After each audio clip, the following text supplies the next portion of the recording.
கிளந்தானிலும் திரங்கானுவிலும் கடுமையாகிறது வெள்ளம். தலா 2.5 கோடி ரிங்கிட் ஒதுக்கீடு உடனடியாக வழங்கப்படும்.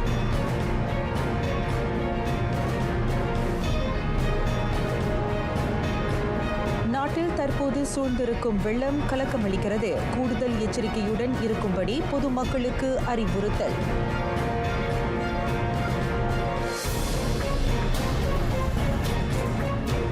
திட்டமிட்டபடி நாளை SPM தேர்வு தொடங்கும். வெள்ளத்தில் பாதிக்கப்பட்ட மாணவர்களுக்கு போதிய வசதி செய்து தரப்படும்.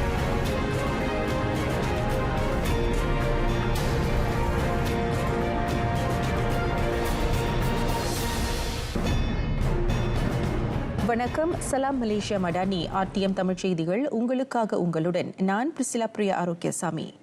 இரவு 7 மணி நிலவரப்படி நாட்டில் வெள்ளத்தால் பாதிக்கப்பட்டிருக்கும் மாநிலங்களின் எண்ணிக்கை 10ஆக அதிகரித்துள்ளது. 1,47,162 பேர் மொத்தம் 676 துயர் துடைப்பு மையங்களில் தஞ்சம் அடைந்திருக்கின்றனர். கிளந்தான், திரங்கானு, கெடா, பெர்லிஸ், நெகிரி செம்பிலான், ஸ்லாங்கோ, பஹாங், பேரா, மலாக்கா, ஜோஹோ ஆகிய மாநிலங்களின் மொத்தம் 39 மாவட்டங்களில் வெள்ளம் மூண்டுள்ளது. கிளந்தான் இன்னமும் அதிக பாதிப்புக்குள்ளான மாநிலமாக உள்ளது. அங்கு 9 மாவட்டங்களில் 263 உதவி மையங்கள் இயங்குகின்றன. 29,135 குடும்பங்களைச் சேர்ந்த 93,763 பேர் அங்கு தங்கியிருக்கின்றனர். திரங்கானுவில் 40,019 பேர் 294 உதவி மையங்களில் தங்க வைக்கப்பட்டிருக்கின்றனர். நெகிரி செம்பிலானில் 9 தற்காலிக மையங்களில் 1,617 பேர் அடைக்கலம் நாடியிருக்கின்றனர். கெடாவில் திறக்கப்பட்டிருக்கும் 57 உதவி மையங்கள் 9,202 பேருக்கு தஞ்சம் வழங்கியிருக்கின்றன. ஸ்லாங்கூரில் ஒரு துயர் துடைப்பு மையம் திறக்கப்பட்டு 4 குடும்பங்களைச் சேர்ந்த 12 தங்க வைக்கப்பட்டுள்ளனர். பெர்லிஸில் 2 PPSகளில் 363 பேர் இருக்கின்றனர். ஜோஹோரில் 3 மாவட்டங்களில் இயங்கும் 20 துயர் துடைப்பு மையங்களில் 753 பேர் தங்கியிருக்கின்றனர். மலாக்காவில் 4 PPSகள் திறக்கப்பட்டு 238 பேர் அடைக்கலம் நாடியிருக்கின்றனர். கடும் மழையை அடுத்து பஹாங்கிலும் வெள்ளம் மூண்டுள்ள நிலையில் 1,152 பேர் 25 மையங்களில் தங்கியிருக்கின்றனர். பேராக்கில் ஒரு மையத்தில் 43 பேர் தஞ்சமடைந்திருக்கின்றனர். தலா 2.5 கோடி ரிங்கேட் கிளந்தானுக்கும் திரங்கானுவுக்கும் வழங்கப்படும் உடனடி கூடுதல் ஒதுக்கீடு. கடும் வெள்ளத்தை கையாள அவ்விரு மாநிலங்களுக்கும் அந்த ஒதுக்கீடு வழங்கப்படுவதாக பிரதமர் டத்துஸ்ரீ அன்வார் இப்ராஹிம் தெரிவித்தார். பிரதமர் துறையின் செயலாக்க ஒருங்கிணைப்பு பிரிவு ICU வாயிலாக அந்த ஒதுக்கீடு பகிர்ந்தளிக்கப்படும். ஹுலு பசுட் சாலை மட்டத்தை உயர்த்துவது உட்பட ஏனைய சாலை செப்பனிடுதல், வெள்ளத்தடுப்பு போன்ற அடிப்படை வசதி சீரமைப்புக்கு அந்த தொகை பயன்படுத்தப்படும் என நிதி அமைச்சருமான டத்துஸ்ரீ அன்வார் விவரித்தார். அத்துடன் திரங்கானு மாநில அரசு பணியாளர் 14,000க்கும் மேற்பட்டோருக்கு சிறப்பு உதவி நிதியாக 500 ரிங்கெட்டை வழங்க கூட்டரசு அரசாங்கம் இசைந்துள்ளது. 74 லட்சம் ரிங்கிட் ஒதுக்கீட்டை அது உட்படுத்தியுள்ளது.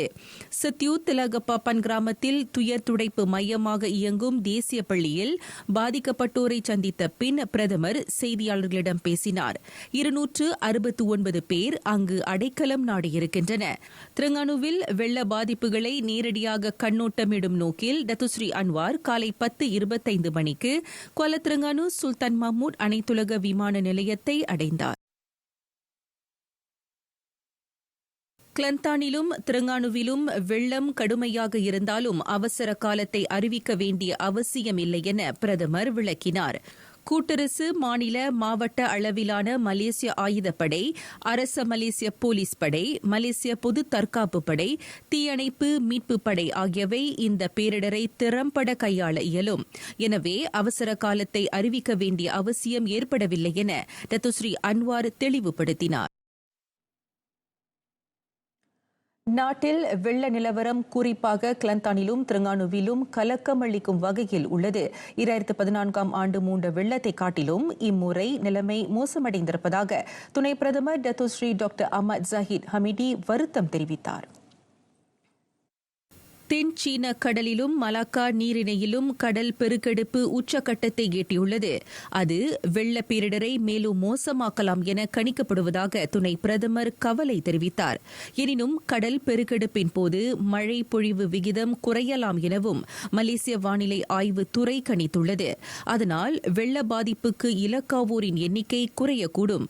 வெள்ளம் சூழும் பகுதியில் வசிக்கும் மக்கள் துயர் துடைப்பு மையங்களுக்கு இடம் மாறுவதற்கான சாத்தியமும் குறைவாக இருக்கும்.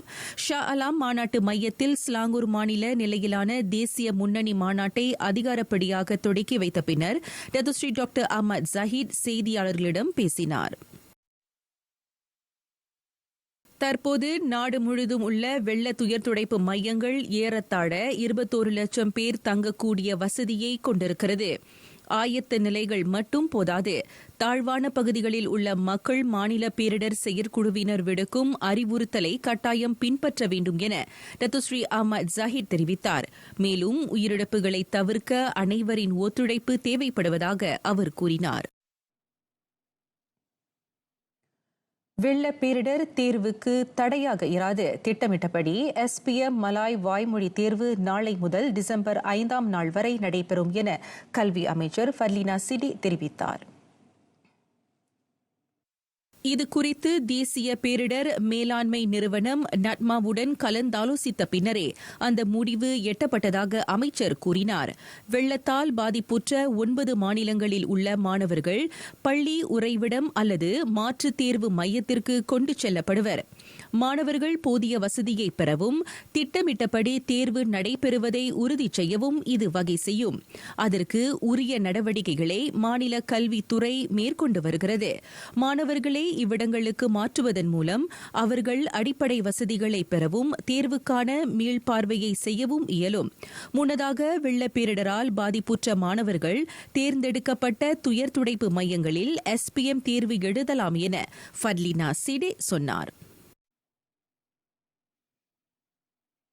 சமூக நலத்துறை தேசிய பேரிடர் மேலாண்மை நிறுவனம் அல்லது மாவட்ட பேரிடர் மேலாண்மை குழு தலைமையகம் வெள்ளத்தில் பாதிக்கப்பட்டோருக்கு உதவி பொருட்களை வழங்க விரும்புவோர் அவற்றை அணுகும்படி அறிவுறுத்தப்படுகின்றனர். உதவி பொருட்களை ஒருங்கிணைக்கும் முன்னெடுப்பை அம்மூன்று அமைப்புகளும் கையாள்வதாக மகளிர் குடும்ப சமூக மேம்பாட்டு அமைச்சர் டத்துஸ்ரீ நான்சி ஷுக்ரி பாராட்டு தெரிவித்தார். வெள்ளத்தில் பாதிக்கப்பட்டோருக்கு உதவ முன்வரும் தனிநபர், அரசு சாரா இயக்கத்தினர், தனித்துறையினர் ஆகியோருக்கு அமைச்சர் நன்றி நவின்றார். வழங்கப்படும் உதவிகள் முழுமையாக அதே வேளையில் உரியோரிடத்தில் சென்றடைய வேண்டும். அதற்காக தனியார் துறை மற்றும் அரசு சாரா இயக்கங்கள் தனித்து இயங்காமல் அரசுடன் கைகோர்க்க அறிவுறுத்தப்படுகின்றன. மேலும் மிக கடுமையாக பாதிக்கப்பட்ட பகுதிகளுக்கு செல்ல முடியாத நிலையில் நட்மா, சமூக நலத்துறை ஆகியவற்றை அணுகுவதன் வாயிலாக உதவி பொருட்களை நன்முறையில் அங்கு கொண்டு சேர்க்க முடியும். வெள்ள துயர் துடைப்பு மையங்களில் தரமான உணவை வழங்குவீர். நச்சுணவு சம்பவங்களையும் வெள்ளத்தால் பரவக்கூடிய நோய்களையும் தவிர்க்க இது அவசியம். சுகாதார அமைச்சர் டத்துஸ்ரீ டாக்டர் ஜுல்கிஃப்லி அஹ்மத் அந்த நினைவுறுத்தலை வழங்கினார். நாட்டின் பல மாநிலங்களில் ஏற்பட்டுள்ள வெள்ள பேரிடரில் நச்சுணவு சம்பவங்களும் வெள்ளத்தால் ஏற்படக்கூடிய நோய்கள் பரவாமல் இருப்பதை உறுதி செய்வது மிகவும் முக்கியம். வெள்ள பேரிடருக்கு பின்னர் டெங்கி காய்ச்சல் பரவல் குறித்து தீவிரமாக கண்காணிக்கப்படும். மேலும் இரத்த சுத்திகரிப்பு சிகிச்சை தேவைப்படுவோரின் நலத்தில் கூடுதல் கவனம் செலுத்தப்படும். கபாலா பத்தாஸ் தேசிய இடைநிலை பள்ளியில் இயங்கும் வெள்ள துயர் துடைப்பு மையத்தில் உள்ளோரை நலம் விசாரித்த பின்னர் டத்துஸ்ரீ டாக்டர் ஜுல்கிஃப்லி அஹ்மத் செய்தியாளர்களிடம் பேசினார். இதனிடையே வெள்ள பேரிடரில் பிறப்பு சான்றிதழ், அடையாள அட்டை போன்றவற்றை இழந்தவர்களுக்கு தேசிய பதிவுத்துறை அந்த ஆவணங்களை இலவசமாக செய்து தரும் என உள்துறை அமைச்சர் டத்துஸ்ரீ சைஃபுடின் நசுத்யோன் இஸ்மாயில் கூறினார். அதற்கு ஏதுவாக வெள்ளம் சூழ்ந்திருக்கும் பகுதிகளில் நீர் வடிந்தவுடன் அதற்கான முகப்புகள் திறக்கப்படுவதோடு பேருந்தில் நடமாடும் சேவையும் ஏற்படுத்தப்படும். பாதிப்புற்றோருக்கு தேசிய பதிவுத்துறை அதிகாரிகள் உரிய உதவிகளை நல்குவர் என அமைச்சர் தெரிவித்தார். அதன் மூலம் வெள்ளத்தால் பாதிக்கப்பட்ட மக்களின் சுமையை சிறிதளவு குறைக்க இயலும் என டத்துஸ்ரீ சைஃபுடின் நசுத்யோன் தனது எக்ஸ் வலைத்தளத்தில் குறிப்பிட்டார். வெள்ளத்தில் பாதிக்கப்பட்டோருக்கு உதவ உபகரணங்களையும் உறுப்பினர் எண்ணிக்கையையும் அதிகரிக்க மலேசிய ஆயுதப்படை தயாராக இருக்கிறது. தற்போது 5600 அதிகாரிகள் களமிறக்கப்பட்டுள்ளதாக ATM தளபதி ஜெனரல் தான் ஸ்ரீ முகமது அப்துல் ரஹ்மான் தெரிவித்தார். வெள்ளத்தில் பாதிக்கப்பட்டோருக்கு உதவுவதற்கான உத்தரவு கடந்த செப்டம்பரில் விடுக்கப்பட்டதாக அவர் சொன்னார். அந்த பேரிடருக்கு இலக்கான பகுதிகளுக்கு போதுமான உறுப்பினர்கள் அனுப்பப்பட்டுள்ள நிலையில் மேலும் தேவைப்படுமாயின் அவர்களின் எண்ணிக்கை அதிகரிக்கப்படுவதோடு கூடுதல் உபகரணங்களும் அங்கு அனுப்பப்படும். அதோடு SPM தேர்வு எழுதும் மாணாக்கர் இருக்கும் பகுதியில் வெள்ளம் ஏற்பட்டிருந்தால் தேர்வு மையத்துக்கு அழைத்துச் செல்ல போக்குவரத்து வசதிகளும் அவர்களுக்கு ஏற்படுத்தி தரப்படும். வாகனமில்லா காலை வேளையை முன்னிட்டு கடற்படையின் ஓட்ட நிகழ்ச்சியை தொடக்கி வைத்த பின்னர் ஜெனரல் தான் ஸ்ரீ முகமது அப்துல் ரஹ்மான் ஊடகத்தாரிடம் பேசினார். வடகிழக்கு பருவக்காற்று காலம் நெடுகிலும் கூடுதல் கவனமுடன் இருப்பீர். பொதுமக்களை அவ்வாறு அறிவுறுத்துகிறார் புக்கிட் அமான் சாலை போக்குவரத்து புலனாய்வு மற்றும் செயலாக்கத்துறை இயக்குநர் டத்தோ ஸ்ரீ முகமது யூஸ்ரி ஹசன். குறிப்பாக வெள்ளம் மூண்டுள்ள பகுதிகளில் வாகனத்தில் பயணிக்கும் பொதுமக்கள் மிகுந்த எச்சரிக்கையுடன் இருக்க வேண்டும் என்றார் அவர். அதீத மழை பொழிவால் வெள்ளம், சாலைகளில் நீர்த்தேக்கம், அதிவேக நீரோட்டம் ஆகியவை ஏற்படும் நிலையில் இது சாலை பயணர்களின் பாதுகாப்புக்கு அச்சுறுத்தலை ஏற்படுத்துவதாக அவர் தெரிவித்தார். மலாக்கா லுபோ சீனாவில் கடந்த வெள்ளிக்கிழமை வெள்ளத்தில் அடித்துச் செல்லப்பட்ட மோட்டார் சைக்கிளோட்டி ஒருவர் அதிர்ஷ்டவசமாக உயிர் தப்பியதை அவர் மேற்கோள் காட்டினார்.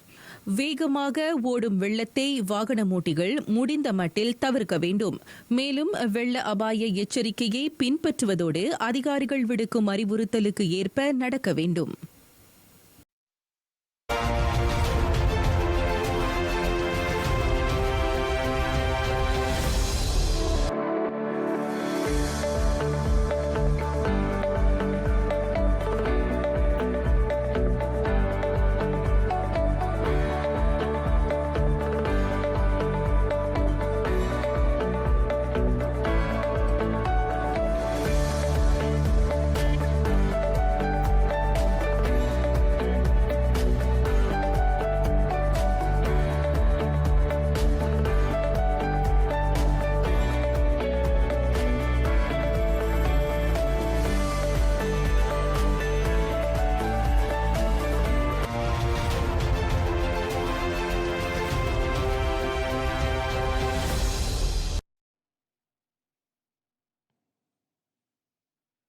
சமயம் வழி கட்டொழுங்கு, கட்டொழுங்கு வழி கல்வி, இம்மூன்றும் இருந்தால் வாழ்க்கையில் நிலையான வெற்றியை அடைந்துவிடலாம்.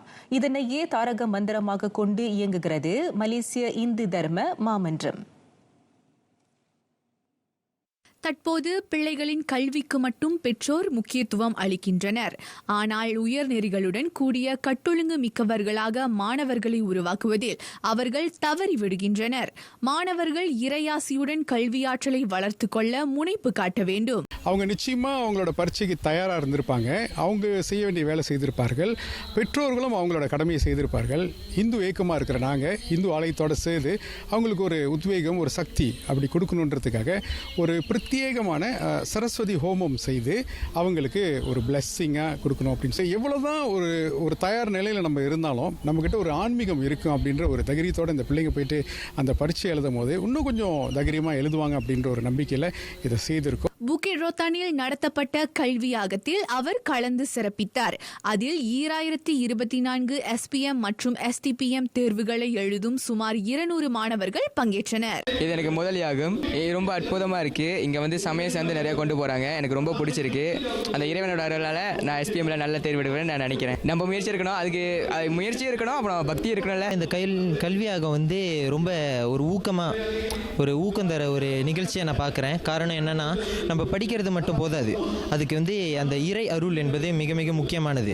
ஆகையால் இந்த கல்வியாகத்து மூலயமா நம்மளுக்கு வந்து இந்த இறையாசி பெறுவது மூலயமா நம்மளால் அந்த ஒரு புத்துணர்ச்சியோட ஊக்கத்தோட வந்து மிக சிறப்பாக தேர்வினை வந்து நம்மளால் பதிலளிக்க முடியும். மலேசிய இந்து தர்ம சங்கம் நடத்திய கல்வி யாகத்தில் கலந்துக்கிறதுல ரொம்ப மகிழ்ச்சி அடைகிறேன். என்னோடய தேர்வுக்கு முன்னுக்கு நான் இங்கே வரும்போது அந்த பிரமுகர்கள் பேசுகிறதும் அதுக்கப்புறம் நடக்கிற யாகம் எத்தனை மாணவர்கள் இங்கே வந்திருக்காங்க அதெல்லாம் பார்க்கும்பொழுது எனக்கு இன்னும் ஒரு ஊக்கம் கிடைக்குது. என்னோடய தேர்வை இன்னும் நல்லா செய்யணும் அப்படின்ற ஒரு எண்ணமும் எனக்கு வரும். நான் கலந்துக்கிற மொதல் யாகம் இது தான். வரப்போகிற எஸ்பிஎம் தேர்வுக்கு வந்து நான் ஏற்பாடாக இருக்கேன். ஆனால் அதையும் தாண்டி வந்துட்டு இங்கே கல்வி யாகத்தில் கலந்துக்க போகிறப்போ இறையருளோடு வந்து நான் பரீட்சை எழுதுறதுக்கு ரொம்ப உதவியாக இருக்கும்னு நான் நினைக்கிறேன். இதுதான் ஃபர்ஸ்ட் டைம் எங்களுக்கு தெரிஞ்சு எஸ்டிபிஎம் மாணவர்களுக்கு ஒரு கல்வி யாத்திரை வந்து இந்த கோயிலில் செய்கிறது. இதனால் எங்களுக்கு வந்து ஒரு கடவுள் மூலிமா நல்ல ஒரு அருள் கிடைச்ச மாதிரி எங்களுக்கு ஒரு உணர்வு இருந்துச்சு. ஒரு மாணவர்களுக்கு வந்து கல்வி மட்டும் இல்லாமல் ஒரு வாழ்க்கையில் வந்து வெற்றி அடைய ஒரு ஆன்மீகத்தோட அருளும் ரொம்ப முக்கியம். இதுதான் என்னோட வாட்டி நான் ஒரு யாகத்தில் கலந்துக்கிறேன். இன்னும் ஒரு நாளில் எஸ்பிஎம் பரிச்சு அதனால் இந்த யாகத்துக்கு வந்தது ரொம்ப மகிழ்ச்சியாக இருக்குது. ரொம்ப இறைவன் அருள் ரொம்ப கிடைச்சிருக்கு. மாணவர்களிடையே கல்வியின் முக்கியத்துவம் குறித்த விழிப்புணர்வை மேலோங்க செய்யவும் கல்வி கேள்வியில் சிறந்து விளங்க ஊக்குவிக்கவும் இந்த யாகம் நடத்தப்பட்டது. அதோடு அவர்கள் மத்தியில் இறை வழிபாடு மற்றும் சமயம் பற்றிய ஆளுமையை மேம்படுத்தவும் இந்த முன்னெடுப்பு துணை புரிகிறது.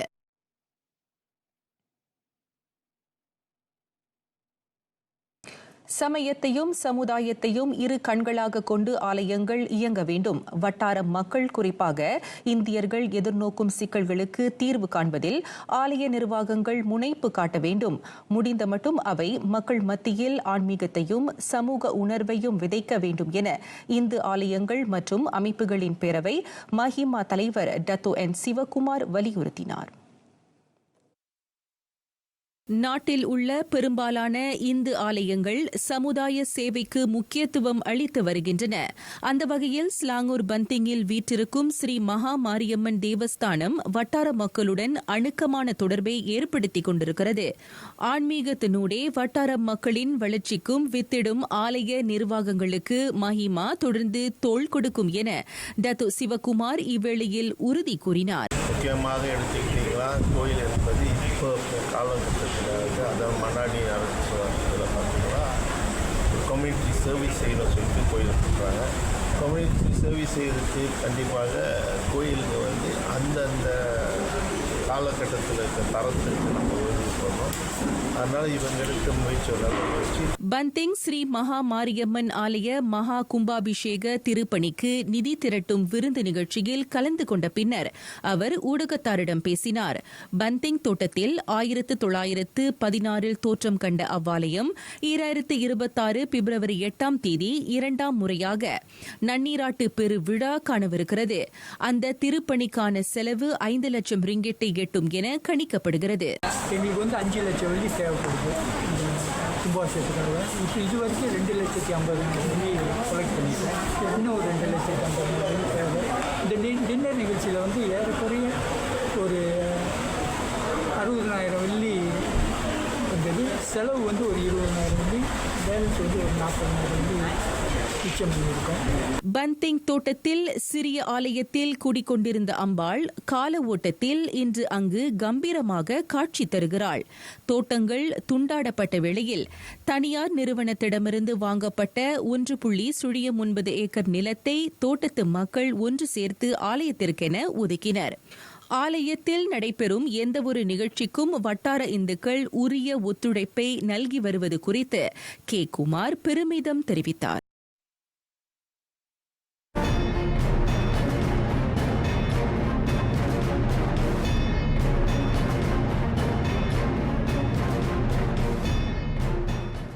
வெள்ளத்தில் மூழ்கியிருக்கிறது தென் தாய்லாந்து. கொட்டி தீர்க்கும் கனமழையால் ஏற்பட்ட வெள்ளத்திற்கு குறைந்தது 9 பேர் பலியானார்கள்.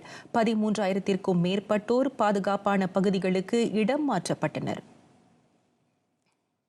வெள்ளத்தில் சிக்கியிருப்போரை காப்பாற்ற மீட்பு படையினர் படகுகளையும் ஜெட்ஸ்கி நீருந்துகளையும் பயன்படுத்தி வருகின்றனர்.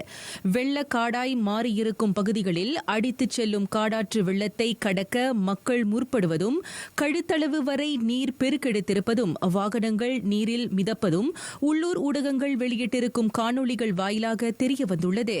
தென் தாய்லாந்து முழுவதும் உள்ள 8 மாநிலங்களை வெள்ளம் சூழ்ந்துள்ளது.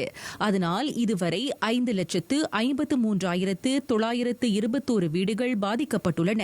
9 பேர் உயிரிழந்தனர். 13,000த்திற்கும் மேற்பட்டோர் வீடுகளை விட்டு வெளியேற வேண்டிய கட்டாயத்திற்கு தள்ளப்பட்டுள்ளனர். சொங்க்லாவில் பலர் உணவு தட்டுப்பாட்டால் பாதிக்கப்படலாம் என கலக்கம் தெரிவித்துள்ளனர். பத்தானியில் வெள்ளப்பெருக்கெடுப்பால் மருத்துவ வசதிகள் சேதமடையலாம் எனும் அச்சத்தில் 2 மருத்துவமனைகள் மூடப்பட்டன. இந்நிலையில் இவ்வாரம் முழுவதும் தாய்லாந்தின் தென் பகுதிகளுக்கு கனமழை எச்சரிக்கை விடுக்கப்பட்டுள்ளது. வெலின்சியா வட்டார தலைவர் கார்லோஸ் மசோனை பதவி விலக கோரி லட்சக்கணக்கானோர் ஆர்ப்பாட்டத்தில் இறங்கினர். ஸ்பெயினின் தன்னாட்சி பெற்ற அந்த வட்டாரம் கடந்த மாதம் நூற்றாண்டு காணாத கனமழையையும் வெள்ளத்தையும் சந்தித்தது. அதில் 220க்கும் மேற்பட்டோர் பலியாகினர். பேரிடரின் போது நிலைமையை முறையாக கையாள தவறியதாக கூறி மசோனை பதவி விலகும்படி அவர்கள் ஆர்ப்பரிக்கின்றனர். இந்த கிறிஸ்துமஸுக்கு எங்களுக்கு வேண்டியது எல்லாம் மெசானின் பதவி விலகலே என்ற பதாகைகளை ஏந்தி வெலன்சியா மாநகர் மன்றத்தின் முன் நின்று ஆர்ப்பாட்டக்காரர்கள் கொலைக்காரர் மெசான் என்று முழக்கமிட்டனர். அதோடு வெள்ளத்தின் போது வெலன்சியா அதிகார தரப்பு காட்டிய மெத்தனத்தை சாடும் வகையில் விவேக கைபேசியின் அலாரங்களை அவர்கள் ஒலிக்கச் செய்தனர். வெள்ளம் மோசமடையும் வரை எதுவும் செய்யாமலும் எந்தவொரு முன்னெச்சரிக்கை நடவடிக்கைகளை எடுக்காமலும் மெசான் தலைமையிலான நிர்வாகம் இருந்தது மக்களை கடும் சினத்தில் ஆழ்த்தியுள்ளது. அவர்களின் ஒட்டுமொத்த சீற்றமும் இப்போது வெலின்சியா வட்டார தலைவர் கார்லோஸ் மெசான் பக்கம் திரும்பியுள்ளது. வெள்ளத்தில் சிக்கி பலர் பலியான தருணத்தில் மெசான் மதிய உணவை முடித்துவிட்டு அவசர கூட்டத்திற்கு தாமதமாக சென்றதாக கூறப்படுகிறது. இந்நிலையில் தனது குற்றத்தை ஒப்புக்கொண்ட மெசான் பதவி விலகப் போவதில்லை என கூறியுள்ளார்.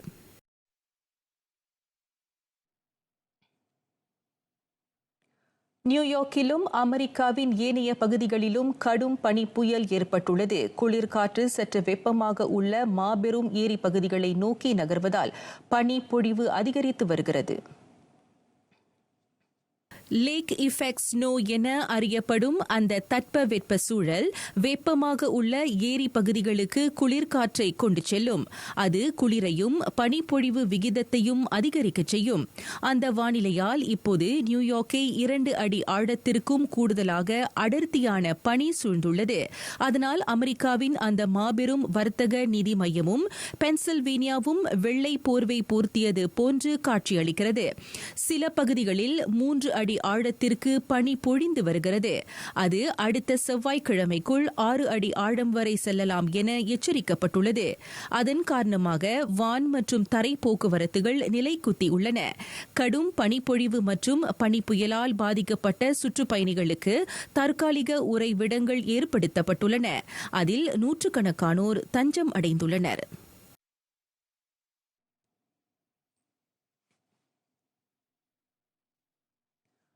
அமெரிக்க மத்திய வேவு நிறுவனம் FBI-யின் அடுத்த இயக்குநராக தமது தீவிர விசுவாசி காஷ் பட்டேலை நியமிக்க உத்தேசித்துள்ளார் டொனால்ட் ட்ரம்ப். FBI-யின் நடப்பு தலைவரை மாற்றும் யோசனையில் உள்ளார் அந்த வல்லரசின் அடுத்த அதிபரான அவர். ட்ரம்பின் முன்னாள் ஆலோசகரும் பென்டகன் அதிகாரியுமான காஷ் அவருடன் ஒத்த கருத்தை உடையவர். FBI நடப்பு இயக்குநர் கிறிஸ்டபர் ரே 10 ஆண்டு ஒப்பந்தத்தில் 2017 நியமிக்கப்பட்டார். அவ்வகையில் ட்ரம்ப் அதிபரான பின் ரே பதவி விலகக்கூடும் அல்லது பதவி நீக்கப்படக்கூடும். ரே ட்ரம்பால் நியமிக்கப்பட்டவர் என்றாலும் அதிபர் தேர்தலில் அவர் போட்டியிட்ட போது அவரை வேவு பார்க்கும் பணியில் ஈடுபட்டார். அதனால் அவரை மாற்ற அந்த வருங்கால அதிபர் உத்தேசித்திருப்பதாக இருப்பதாக கருதப்படுகிறது. காஷ் புத்திசாலியான வழக்கறிஞர், புலனாய்வாளர், அமெரிக்காவே முதல் கொள்கைவாதி, அத்துடன் ஊழலை எதிர்த்து அமெரிக்க மக்களை தற்காப்பவர் என தமது ட்ரூத் சோஷியல் சமூக ஊடக தளத்தில் ட்ரம்ப் பதிவிட்டுள்ளார். இந்தியாவில் இருந்து அமெரிக்காவில் குடியேறிய பெற்றோரின் பிள்ளையான பட்டேல் முதல் தவணைக்கு ட்ரம்ப் அதிபராக இருந்தபோது அவரின் தேசிய பாதுகாப்பு ஆலோசகராகவும் தற்காப்பு அமைச்சு பணியாளர் தலைவராகவும் சேவையாற்றினார்.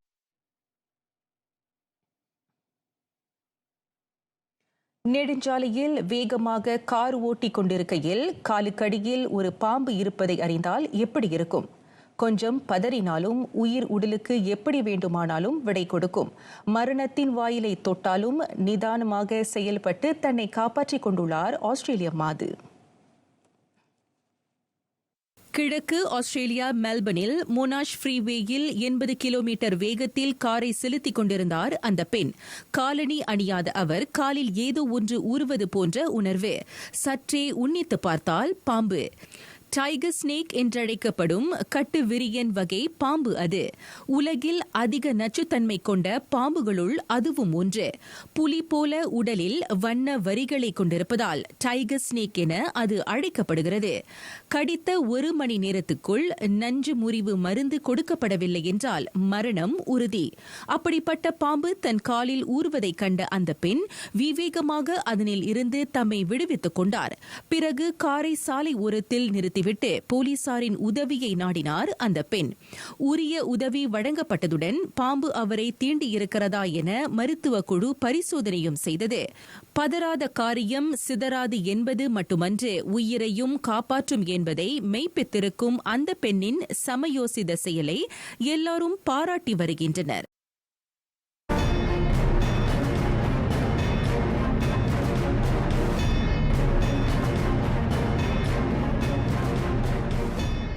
இங்கிலீஷ் பிரீமியர் லீக் பட்டியலில் மீண்டும் 2ஆம் நிலைக்கு முன்னேறியுள்ளது ஆர்சனல். இன்று அதிகாலையில் தி கன்னர்ஸ் 5-2 என வெஸ்ட் ஹாமை பந்தாடியது. ஆட்டத்தின் அனைத்து கோல்களும் முற்பாதியில் புகுத்தப்பட்டன. ஆர்சனலுக்கான கோல்களை Gabriel Magalhaes, Martin Odegaard, Leandro Trossard, Kai Havertz, புகாயோ சாக்கா ஆகியோர் பெற்றுத் தந்தனர். அந்த வெற்றியை தொடர்ந்து அவனி பிரீமியர் லீக் பட்டியலில் 35 புள்ளிகளுடன் 2ஆம் நிலைக்கு முன்னேறியது.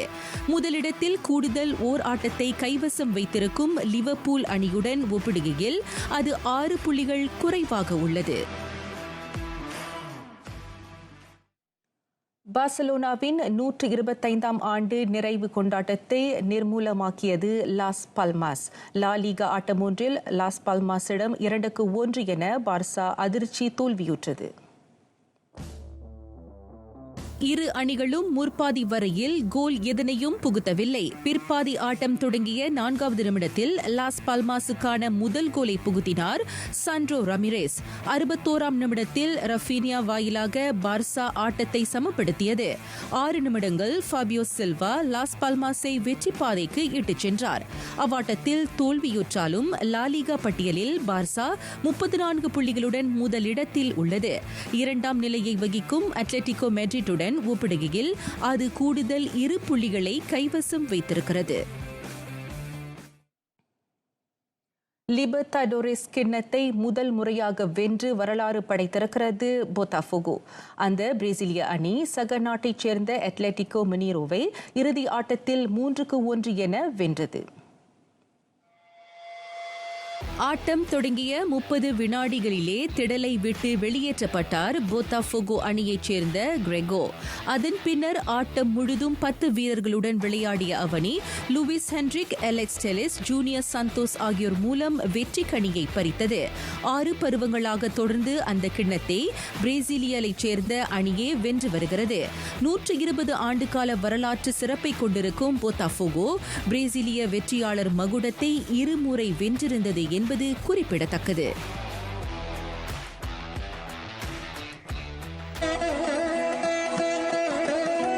ஞானக்குரல். உடம்பின் பயன். அன்னத்தால் ஆய உடம்பின் பயனெல்லாம் முன்னோனை காட்டிவிடும்.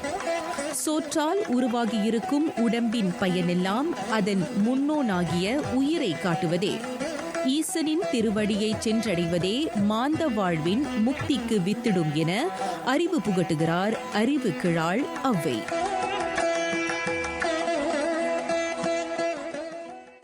நிறைவடைகின்றன RTM தமிழ் செய்திகள். எங்களோடு இணைந்ததற்கு நன்றி.